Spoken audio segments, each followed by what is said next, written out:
Joining me now from New York is Mike Bako. He's the managing sports editor at dailynational.com. Thank you for joining us, sir. The NFL commissioner said recently that China is a priority market. Why do you think he said that?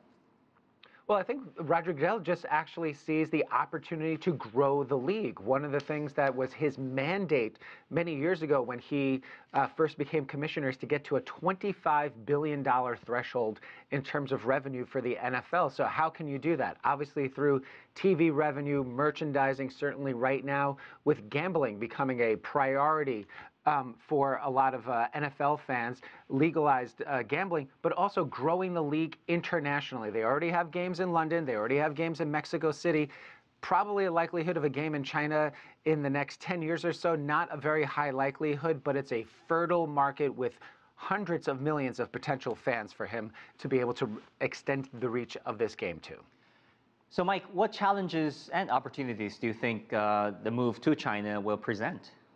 Well, I think the main challenge right now is just educating a fan base that really has not been exposed to the NFL or football in general. It's not something that's played very regularly.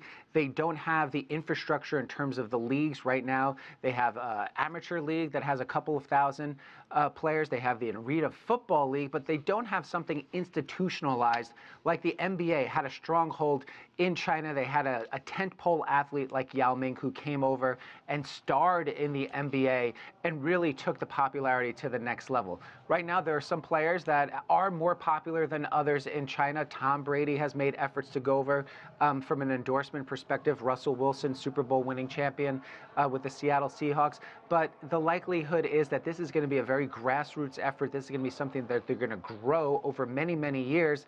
And one of the good things that they've done so far is just building the viewership right now on different outlets in China, starting with Tencent on the digital side. They're expected to maybe have about 7 to 8 million viewers for the Super Bowl this year, which is a 70% increase over just a couple of years ago. So it's a really interesting, fertile ground for the NFL right now.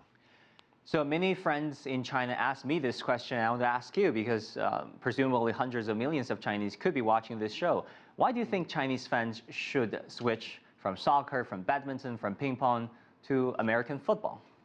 Well, I think that they don't need to switch from one to the other. They could just incorporate it into their viewing habits.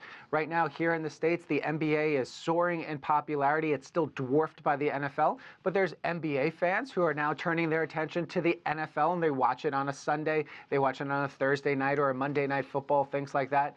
In America, the Super Bowl has really become a holiday, if you will, just in terms of everyone watching at a party, watching for the commercials.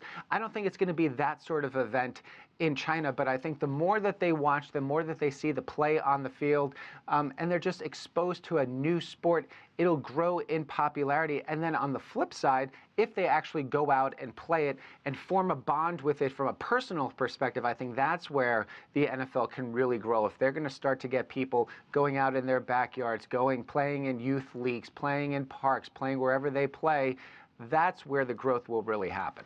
We'll see how things progress. Mike Bako, managing sports editor for dailynational.com. Thanks so much.